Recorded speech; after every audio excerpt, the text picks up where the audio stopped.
ইপাৰলৈ যোৱা মানে একেবাৰে সিপাৰলৈ যোৱা। ভাত খাইছ নেকি? মাছ পালি?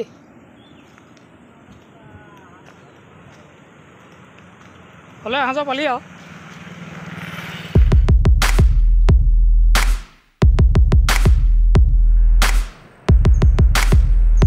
চাওক এইফালে জংঘল আছে, এইফালে গোটেইখন জংঘল আছে। এইফালে হাবি মানে এখন ডাঙৰ হাবি। এইফালে চাওক হাবি আছে আৰু এইটো মাজেদি ৰাস্তাটো আছে আৰু এইফালে মোৰ পাছফালে আছে ব্ৰহ্মপুত্ৰখন। এইফালে সোঁতটো চাওক আপোনালোকে কিমান বলিছে।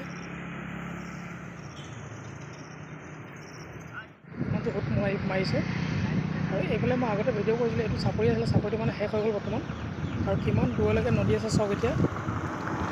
আগতে এইটো এটা সৰু সুঁতি আছিলে, কিন্তু এতিয়া সুঁতি গৈ মানে ইমান ডাঙৰ এখন মানে নদী হৈ গ'ল। ইপাৰৰ পৰা সিপাৰলৈকে দেখি নাপায় চাওক। কিন্তু এইটো আগতে এটা সৰু সুঁতি আছিলে। সেই চাপৰিটো এইফালে আগবাঢ়ি আছিলে আৰু সিফালেও আছিলে। সিফালে মেইন সুঁতিটো আছিলে, সেইটো এটা সৰু সুঁতি আছিলে। সেই সুঁতিটো গৈ এতিয়া মানে দুইটা মিলি এটা ডাঙৰ হৈ গ'ল। মানে ইপাৰৰ পৰা সিপাৰলৈকে আপোনালোকে নেদেখা হৈ গ'ল চাওক। মানে ইমান ডাঙৰ হৈ গ'ল। গোটেইটো যোৱা বছৰৰ পৰা হৈছে এইটো। এইবছৰ আৰু অলপ ডাঙৰ হৈ গ'ল। এই মাজত দ্বীপটো সম্ভৱ এইবাৰ গুচি যাব। এনেকৈ মাজে মাজে এটা লিক আছে, সেই লিকটো মানে খতম হৈ যাব নেকি এইবাৰ। কিমান জোৰ সোঁতটো বুলি চাব লাগে, আগলৈ মন কৰকচোন কিমান জোৰ সোঁত গৈছে আৰু কি এইবিলাক মানে উটি আহিছে নাজানো আৰু। খালি এতিয়ালৈকে বৰ্তমান বাচি আছে দেই, চবফালে পানী, কিন্তু মন্দিৰটোৰ মাজত আছে।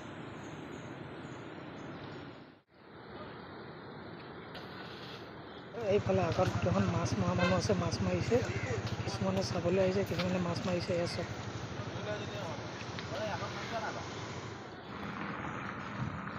এইফালে একদম নদীৰ কাষতে আছোঁ। আপোনালোকে মোৰ বেক চাইডে চাওক কিমান সোঁত মাৰিছে দেখিছেনে? আৰু পানীটো কিমান জোৰে গৈছে আপোনালোকে একবাৰ চাওক, মন কৰকচোন। আৰু যিমান দূৰলৈকে মানে মন কৰিব পাৰিছোঁ, অকল মই পানী দেখি পাইছোঁ। মানে ইপাৰৰ পৰা সিপাৰলৈ দেখি নাপায় বৰ্তমান। আপোনালোকে একবাৰ চকু ঘূৰাই চাওক।